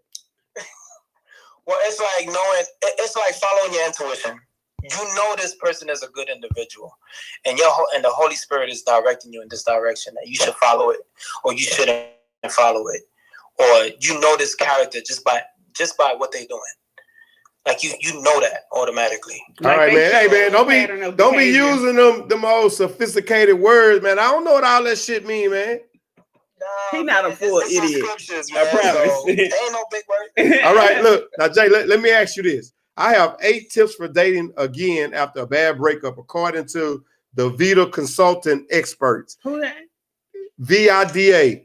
And these are real people. Yeah, you can look them up online. So I went on their page when we was about to do this show, and I was like, you know what? I know I got James coming on. We got Chocolate Delight coming on. I want to ask these questions and get y'all opinions on it. So I'm only going to ask you 1, 2, 3, 4, 5. I'm going to ask you 8 questions. Damn. Okay. In a bad breakup and getting into a relationship with somebody else, do you think or do you think not having a positive mindset can help? Yes. Hell yeah. Okay, now why? Because you are what you eat. Ooh, it's like you better. You like see, that? Miss Mina, that diva. You are very beautiful specimens because somebody would want to eat. Oh, that's another show. Go ahead. You are what you eat. I just said that he got special tendencies, but you are what you eat. So if you think it's social, it should be. You know what I'm saying? I'm just listening. Hear me out now. But yeah, go ahead. I agree. You don't want to self-sabotage yourself by having negative thoughts. So if you're going to prepare for the next partner, you got to have a positive mindset. Yeah. That's my take. Okay. Now, number 2, reflect on what you do and don't reflect on what you do and don't, and not what you want in a partner. Did that make sense? Reflect on what you do. Reflect on what you did? No, reflect on what you do and don't want in a partner. So I guess like if you reflect on what you do and don't want in a partner. No. Reflect on what you do and don't want in a partner. Right. Mm-hmm. So you don't want the kind that's just gonna be out here fucking everything, but you do want somebody who is experienced and is a good love maker or whatever and can satisfy you. And willing to listen, I guess, and all that. Yeah. That's definitely reflect on the dudes. Yeah, because you don't want to. You see, you don't want to sit here and say that you ready for this partner and you out here preparing and your subconscious mind, you out here reflecting on the don'ts so much. You're gonna end up manifesting that. Right. So you don't want to do that. Like you want to keep everything positive because the mind doesn't know the difference. So I would suggest for our audience to go and get the book, if they haven't already, 48 Laws of Power. And it helps you with being able to manifest and understanding how there's power in the tongue. And so whatever it is that you want, you have to speak it. And then what you don't want, you have to dead it. You can't give rise to it or it'll become your reality. So that's correct, because the mind don't know the difference. Correct, it doesn't. And that's crazy when y'all say the mind don't know the difference. How do the mind don't know the difference? Is it because it's what we putting into the mind to think for us? What you put into the universe, the imagination and reality. Yeah, and then we have dominion over the world, right? Mm-hmm. And because you have dominion, you don't. Most people don't know how to tap into their God-given power, but because we do have dominion over the whole world, whatever we think, we manifest. And so if you think about the bad things, then those things will come to fruition just because those are the things that you fixate on. And the universe can't do anything except for respond to what you give it. So what you give it is what it'll yield. All right. Now, number 3, take time to heal. Now, do you think, hold on, before you answer that, do you think in so many relationships, when we evolve to another relationship, and I kind of said this in the beginning, like in the middle of the show, we don't take time to heal because we want to jump into another relationship to show that other person that I ain't worrying about you. I'm doing my own thing and I'm good, but I'm really worrying about you or what you're doing with the individual that you probably involved with. What's that? Healing is definitely a must. But I think I agree with what you're saying though. A lot of people do join relationships because they don't want to heal and they dependent on that relationship to heal, or sometimes they use it as a front to say, I moved on that quick and I have somebody else, but you're really hurting yourself. You ain't hurting nobody but yourself. So it's like, again, that's a lack of self-love though. Yeah. That's a lack of self-love. A lot of people don't love themselves, man. They don't. They do it because society's doing it. Yeah. But I think the thing is because they don't know how to love themselves. And like I say, in relationships, nobody, and I can't speak for you, but nobody never taught me like how to love. This is how you're supposed to respect a woman. Don't do this. Don't do that. When you talking about getting engaged with somebody with marriage, it goes a long way. Nobody never taught me that. So I had to learn as I went. And like I said earlier in the show, I had to look at the coaches that I was with every day. They was married, how they was carrying themselves. They kissing their wives before the games, or you can come to our house and eat on the weekends. I was like, well, goddamn, that's what you do. But here's my question. Yeah. Don't you think that that's a natural thing? And this is the analogy I'll give to that. When a baby is growing and a baby comes out, nobody teaches a baby to suck from the nipple. It just automatically knows it's a natural given thing, right? Mm-hmm. Nobody teaches the baby to roll over. It just attempts it. Nobody teaches it to crawl, walk, or nothing like that. The baby just attempts to try, and then they succeed, right? After failure a couple of times or whatever. So my question is, shouldn't love be a natural thing to where you know what you want? You don't want your heart to be hurt. You don't want your heart to be broken. So then you just reciprocate whatever you give, what you want reciprocated. But I don't think it's a natural thing because you don't know. You don't know. Like somebody have to tell you like you shouldn't hate nobody or whatever the case may be. Somebody has to tell you not to hate a person? Yeah, because when you growing up, you just know, I know this is my mama, this is a person that's reaching for me, they love me, they hugging me. But my mother looked just like me. But then if I see another person that's a lighter skin and they reaching for me, I'm not gonna reach for them because I'm like, where my mama at? Well, I don't agree with that. But what were you gonna say about what I just said about a natural thing? It's natural, but our environment doesn't allow us to be natural. That's my thing. Like, that's deep. I can't even think of if any of my friends grew up with both parents. Like, I don't even think that was so common out there, you know. And like I said, I come from the hood of Brooklyn, so it's like Brooklyn. We had no guidance. But here's my thing. I didn't grow up initially in my younger years. My father and my mother were together, and then they separated. But I still had my father, and I still have him to this day. Thank God, his birthday was yesterday. Shout out to you, Pops. Family. But I still have my father to this day. I'm a daddy's girl, whatever. And I was in a single parent home, but and my mom had several husbands, but that still didn't deter me from wanting to love authentically, wholeheartedly, and genuinely. Even though I've seen the brokenness in her relationships and her marriages and his marriages or whatever after they separated, it's different for everyone. So I can definitely agree with you as well, because it's a mindset, and then you still have your father there. You're more attached to your father than your mother, right? No, I'm attached to both, but I have my father, and I'm a daddy's girl. You know, but both of them are my best friends. You know, I love them equally. It's just that he didn't grow up in the house with me, but it still didn't take away the fact that I made the decision to want to love genuinely and authentically and wholeheartedly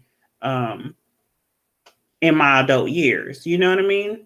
I mean, we don't always get it right, but at the same time, it's your failures that breed success. So we have to fail at love as well in order to succeed, right? Yep, I definitely agree. The problem with me is that, my father was toxic. Oh. So he had a lot of women. That's where I got it from. Wow. So apple don't fall too far from the tree. Yeah. And even when he got deported, when I went to see him, he it was the same thing. He's showing me all these women he had, and I grew up to be just like him, even with his absence. Unconsciously, I was doing it, and it was like it's just something that's I can't even explain it. It's like his absence and his presence probably would have still led me how it was at the time, because it's like it's what I saw growing up, and again, the circumstances. We all have love in us. Yeah, but again, if we're not in that environment, it makes it harder, especially if you're not taught. That's what I'm saying, and that's the thing. It's no educational book on how to be a faithful man, a faithful woman, or in a relationship where it ain't gonna be non-toxic, or don't listen to these people, listen to the individual.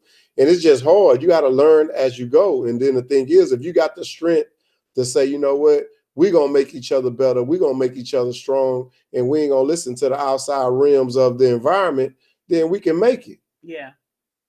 Correct. Yeah. It starts with our kids now.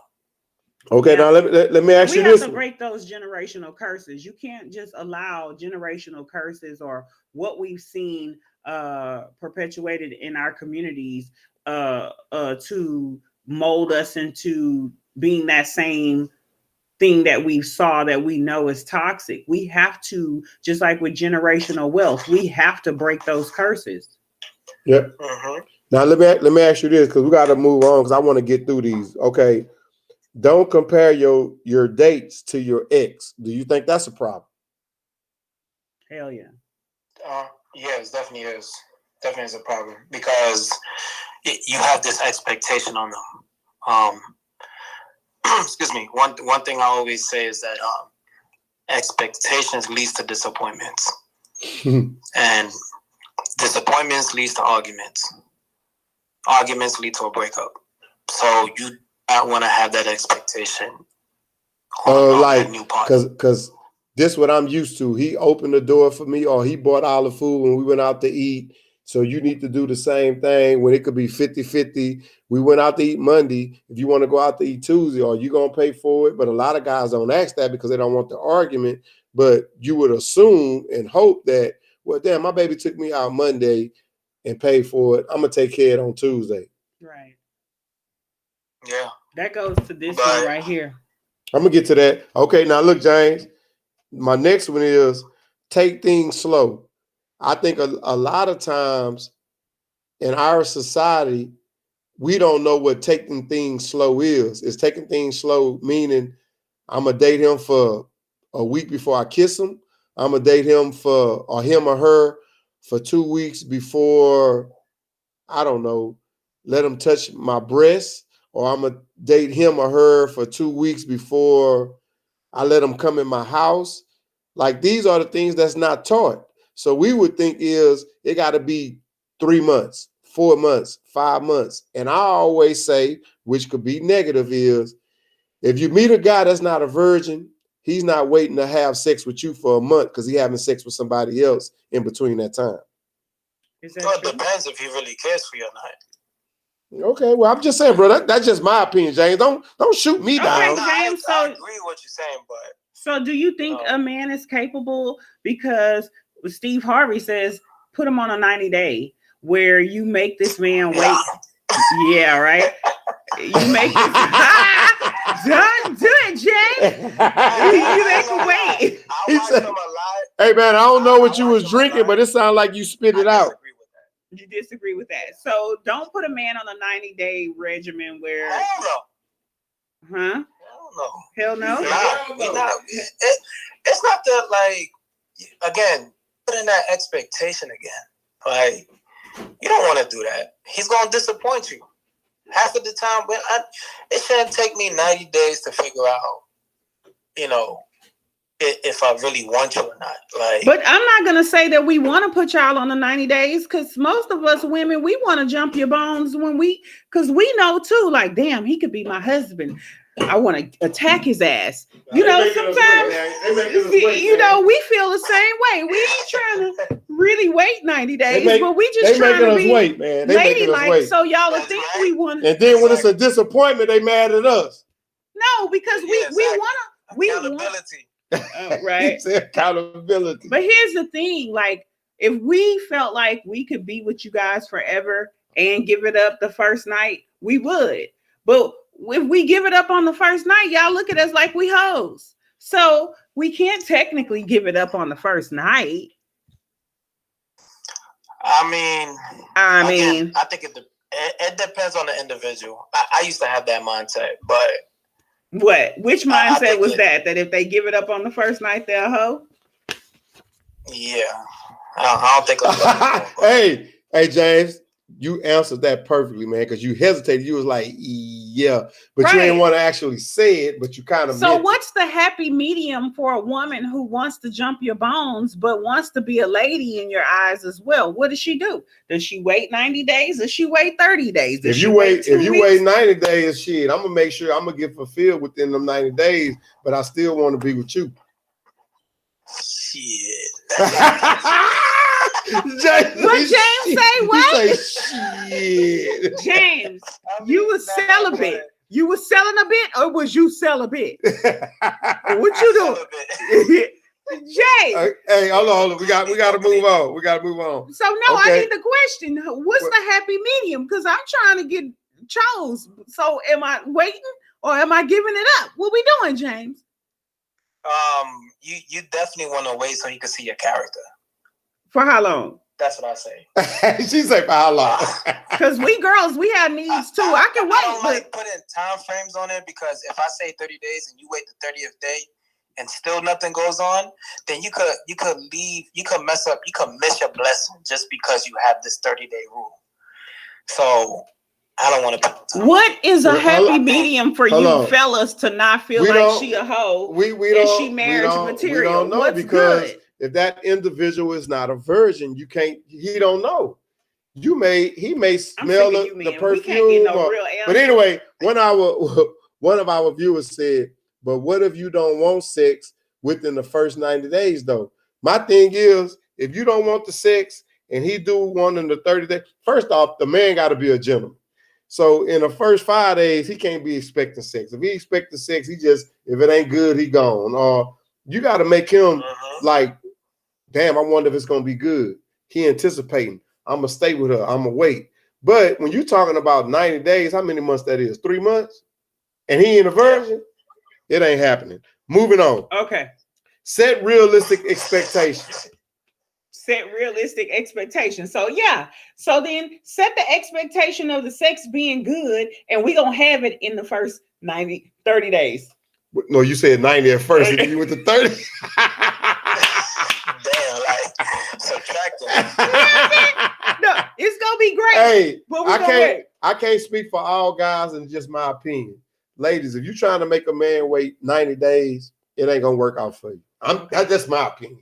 But unless he a virgin, because if he a virgin, it's something that he ain't craving for. He don't know how I feel. He don't know what it's like. He don't know how I smell. He probably don't know what it look like just off of pictures. Is like, but he knows what cooch is like. Oh, you don't know what Miss Mina that diva is. Like diva, you gotta dive deeper into the diva. Nah, you gotta dive that deep. She got walls intact, boo. You ain't gotta go far. Okay. And then last, I think we already went over this. Don't talk about your ex, the breakup on the date. So they don't care about that. They just looking at it as where are we going? What are me and you gonna do? Well, we do want to know as women. That could be a red flag though.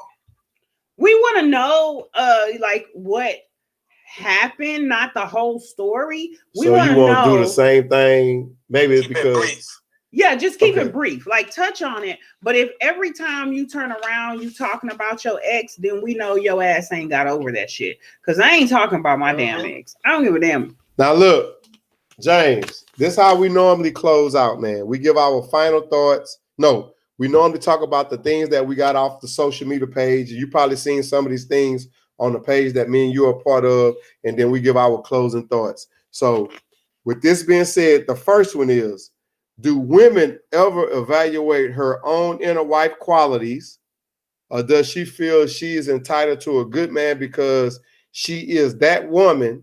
I'm just asking because of this innocence on Facebook. Because of all of the innocence on Facebook. Because women be on Facebook like they innocent. Talking about, I'm asking this question for a friend, but they really asking for themselves. No, they not entitled. You tramps out here, y'all switching the game up. And listen, we had this conversation, and then I'm gonna let you answer, James. My thought about that is this: there are double standards in the world. So what? We gotta live with them. Hell no, it ain't right. But there are double standards. So for you hussies that get out here and try to play a man's role and think that you're going to sleep around and fuck around with all these different dudes, and that's cool. We hit a nerve, James. You hear Miss Mina Diva going in now. I'm just saying, you know, no, you're not entitled to a good man just because you're a woman. Because you could be a trash bag. You don't half-ass clean up. You don't cook. You don't welcome the man home when he get home. You full of fucking stress. You don't help build a bag or empire or nothing. All you there for is to lay on your goddamn back and open your legs. Well, you know what, Tramp? They selling that for $40 these days. Whoa. Okay. Hey, look, before we move on to the next question, one of our viewers said, I think I would have rather not known about his past relationship because now he gets judged based on that. But the thing she have to understand is everybody have a past relationship. What if we judged I would think you? if the guy asks about your past relationship, what would you tell him, or what would you lie about, or what would you not tell him? And you have to understand, everybody has a friend that has a friend of a friend that you're a friend of, and they're going to tell them. And you know how the story go? Hey, man, or hey, I don't know what the women say. Hey, man, I'm finna tell you this, but don't say nothing. Then he going to go to his best friend. Hey, bro, man, don't say nothing, dog. But this is what's going down. Whoop the whoop, whoop the whoop. Then when it gets back to something being said, then they saying, you told somebody, so I'm going to the person that I first told, not knowing who he told the same situation to, and his friend that told the same situation to. Forth. We can keep going on and going on. But here's my thing, though. Back to the guest. Why the hell are you judging him on his past? Every single person who has lived and experienced, like he said, unless he a virgin or what have you, have experienced something. So how the hell, as a person, can you stand there and judge? And if you're going to judge him, then don't fuck with him. Period. Okay, and then we got the same question that responded to what I just said.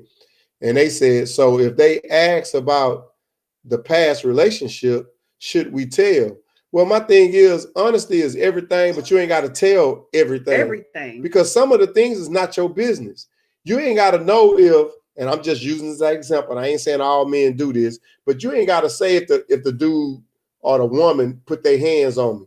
You ain't got to say if the dude or the woman stole out of my bank account. You ain't got to say if the man or the guy I helped buy a car for and he ain't pay now bills, but I was paying on the whole car note.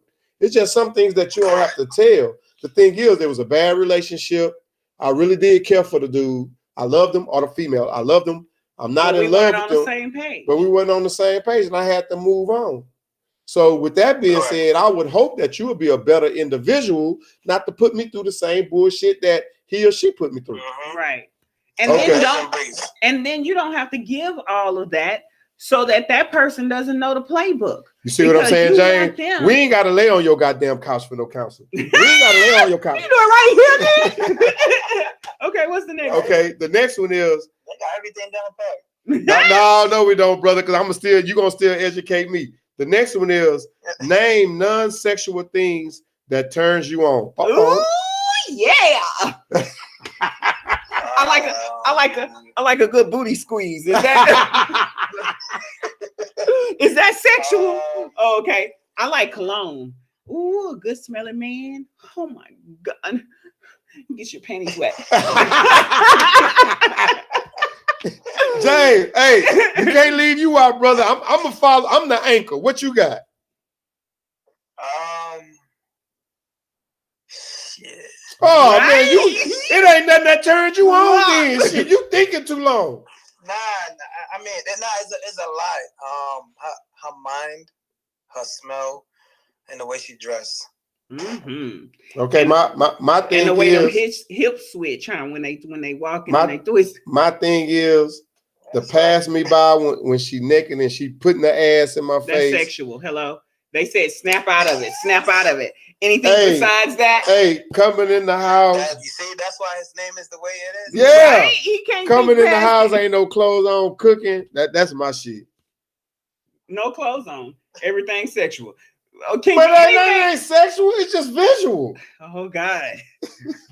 All right. What about her voice? Oh yeah. Hey, babe, and the touch on the ear. Yeah. Don't stop right there. Go ahead and go down. Back to the same thing again. Here we go. Okay. All right. The next one is all these people getting arrested and losing their jobs for storming the Capitol building are realizing that their grandparents were hoods. Basically saying that hoods. Yeah, basically saying that these are the people that they labeled us as being, but we just seen it on January the 6th. Okay. Yeah, true story. All right. The next one is my brothers who were raised by a single mother. What be your advice mentally, emotionally, and spiritually to mothers who are raising sons on their own? Keep your foot on their damn neck and raise real men, because I'm tired of seeing these goddamn losing ass. Okay, I'm sorry. Oh, that was your comment? Or was you just venting?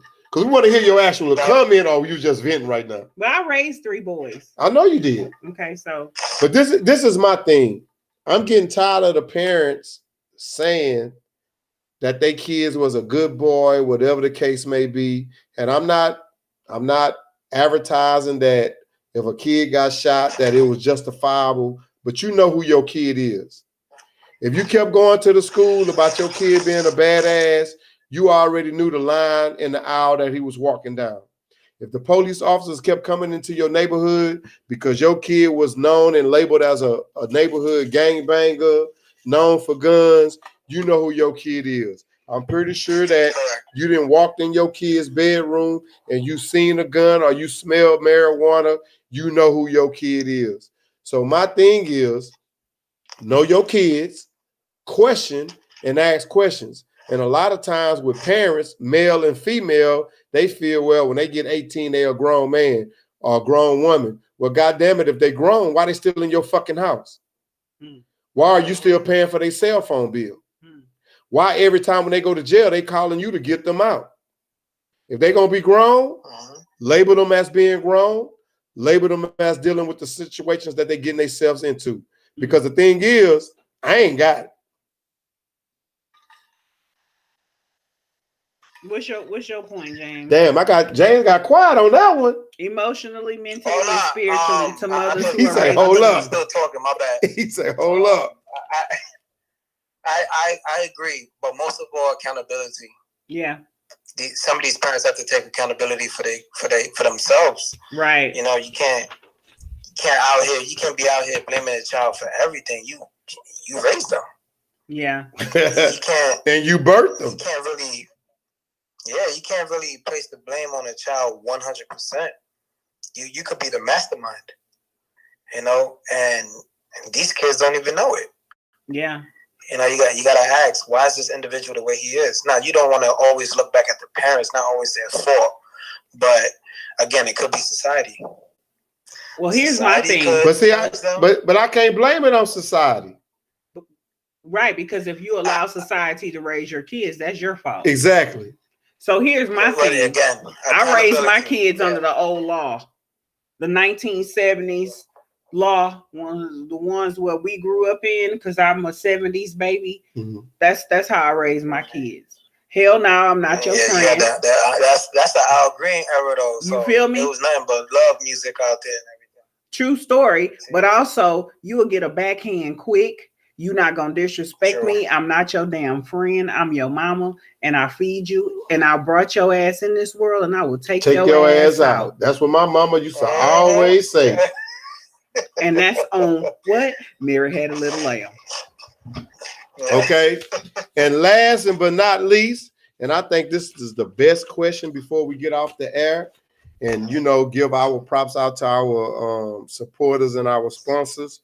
Sometimes that they say someone that says they want to spend the rest of their life with you, and that you're all they want in life, yet kids years later, y'all still in the same position as boyfriend and girlfriend. Wow. Your thoughts? So they've been saying they all, and they want to be with you the rest of their life, and then you go 9, 8, 10 years, and y'all still BF and GF. And before we go into that with Miss Mina that Diva and James on Stationhead, Nesta 0086, for all those that got engaged during the new year, hey, congratulations. Y'all got the most Timmy got engaged too. Respect from us, But my thing is, just because you got engaged, how long is it gonna take before you get married?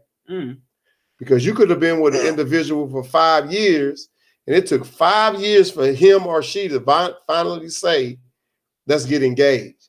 And what I have learned throughout this course of time, because I'm pretty old, 25. Women are now asking men for engagement. And then I didn't know in this day and time, in 2020 and 2021, the men are wearing engagement rings too, which is good. Because in time, look, James said now, because in times and era, things change. And I'm for that. I'm a big supporter of that. But my thing is, that's because we live in a punk ass society. That's what it is. Just a punk ass society. So if you have gotten engaged, my question to you is, in 2021, are you getting married in 2025 or 2026 or 2027 and so on? Sometimes as women and men, you got to hold these people accountable, because just because I said I want to marry you, I want you to fulfill and full through that in saying that I'm going to say I do in a year or two time. So what you think about the boyfriend and girlfriend thoughts, James? It shouldn't take that long, though. But it happens though, James. Do you agree or disagree? Both. I'm 50-50 on it. Because if you propose to someone and they say, yeah, it don't take 5 years to like, well, I don't, you know what? I can't even say that either. I think it all depends, because me personally, I can only speak for myself. Like, I'm not getting. Hey! We don't want you to speak for yourself. We want you to speak for some of these brothers, you man. You say you're not getting married? No. I am, but this is for anybody who. This is for the fellas. Like, I'm building my empire before I get married. That's so. I don't really want to like get into the engagement part yet. And you don't think that you can find a woman who will be willing to build that empire with you? We're doing that now. Oh, look at you, James. Oh, so James isn't. He's involved. So you done told everything, brother. That's good. Black love is awesome. That's. I mean, I had to, right. I mean, and you gotta watch Miss Mina, that diva dog. She hear everything. She don't miss nothing. I'm proud of you, beat, man. But I'm proud of you, James. Thank you. So what we're doing is we're building an empire before we hit the marriage stage. That's a beautiful thing. We want to be mentally stable, financially stable. We want to have everything intact. We don't want to enter no marriage half-ass. And that's what's going to make they shit even much better, and this is what's going to make y'all shit that much better, because y'all are going through the trenches of, not saying that y'all were both broke, but you guys were going through the trenches together, building towards a common goal together. So y'all are going to feel the highs and the lows of that common goal together and go through it. So when you get to the point of success, man, the beauty of being able to embrace that together and go back and think about the shit that y'all built together, man, y'all gonna rock out with y'all cocks out. I mean, well, one has a cock, one has Hey man, you see what I go through? But it's always me though. She always say, hey, y'all gotta pray for him. He don't know what they got to do. But hey, but look, James, I'm gonna tell you this, man, and this is gonna lead into what you just said. Our next show, January the 20th, again, which is on a Wednesday, and the topic is, are you creating wealth for your family? I already done got financial advisors. Hopefully I can get this young lady that's she's an entertainment lawyer, and she just started her business on being a sports agent. That's an awesome thing. Yeah, hopefully we can get her on. And then from what you just said, I would love to have you back on the show. Because like I say, we family. You didn't came into this, brother. We ain't letting you go. Yeah, we need you to speak on how you guys are my business too, man. I'm running 3 businesses. See, that's what I'm saying. And people need to have that. And Miss Mina, that diva, she always been saying she want to have a show that with entrepreneurs, so they can tell about how they started they business and what they had to go through and all that. But that's another show. But January the 20th, are you building wealth for your family? So we can talk to individuals and see how you can do that, what you're going through to do that, the legal aspects of it, and how we can build together, and how we can build together. Because a lot of times, myself and yourself, and as well as Miss Mina the Diva, we can come into a business agreement together and met each other from social media. Right. You see what I'm saying? So sometimes it ain't always got to be that's what I was telling you when I told you yesterday. Exactly. And I told Miss Mina the Diva today, hey, bro, hey, that's another show. We ain't gonna tell people all our business, Jane. See, everybody don't need to know everything. This is my co-host, Jane. But my point of being is, though, my mother used to always tell me, each one teach one. And brother, I ain't know you from Adam, but you seen what I post, I saw what you post, and that connectivity came together. And that's what I appreciate. Right. Because you didn't have to tell me the things that you told me. Right. I didn't have to tell you the things that I was doing or whatever the case may be. But I just knew that it was sincere in your heart, and just from you talking, it was genuine, bro. Like I'm gonna try to get something from him. We need that unity. And so here we're in different states. We're thousands of miles away. We'll touch on that on the next show. Where you guys at? We in Texas. See, he didn't even know where we was at. Yeah, we in Texas. What part of Texas? Houston.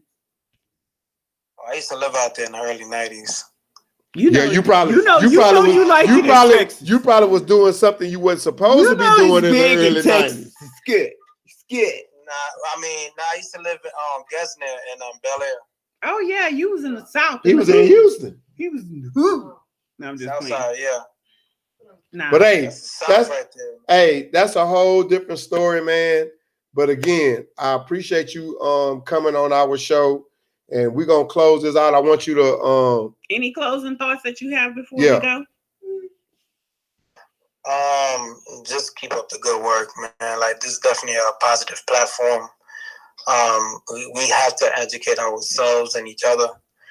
And I think this is a good platform. Thank you just so keep much. doing what you're doing. I had no idea you guys was doing this. I never heard this app until you presented me the app, and I'm like, what the hell is Stationhead?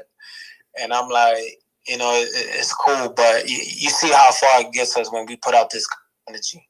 Yeah. Like, he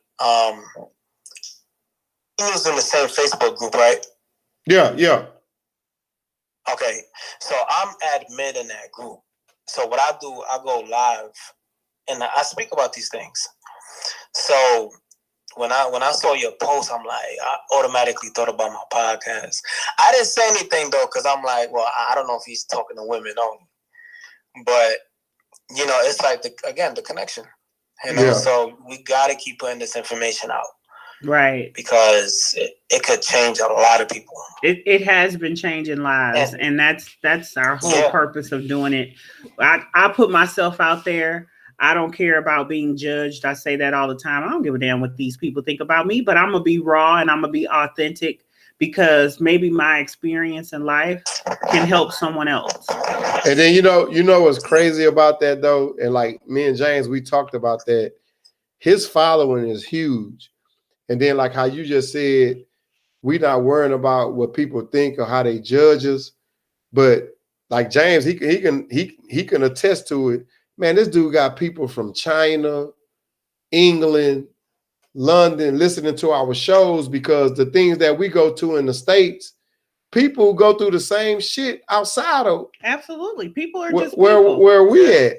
Absolutely. And I'm glad this brother reached out to me, man. And like I say, everybody got to scratch each other's back. And I appreciate everything you're doing for me, man. And there's any time that you want me and Miss Mina that Diva to be on your show, we willing to do that. We willing to do it. My closing starts is, can you have love at the heartbreak? I think you can. You got to learn the individual.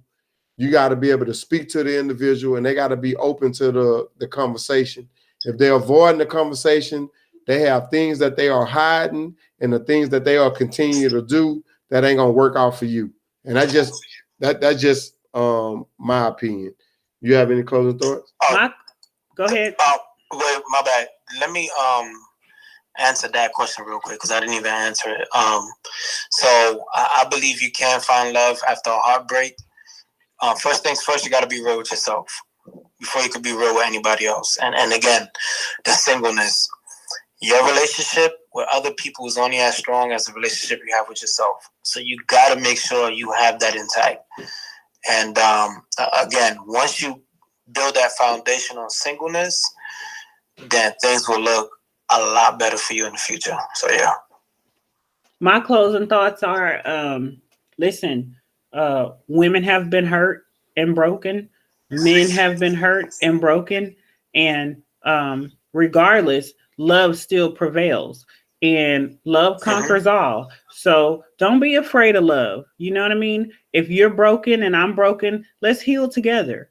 But let's be open to healing together. Mm-hmm. Let's be open to communicating that hurt and that pain and working through that and communicating what our triggers are and what makes us feel how we feel. I think that once we can start to communicate better, once we can start to open up with each other, we have a greater chance of success in love. And hey, man, spread the love. That's all I have to say.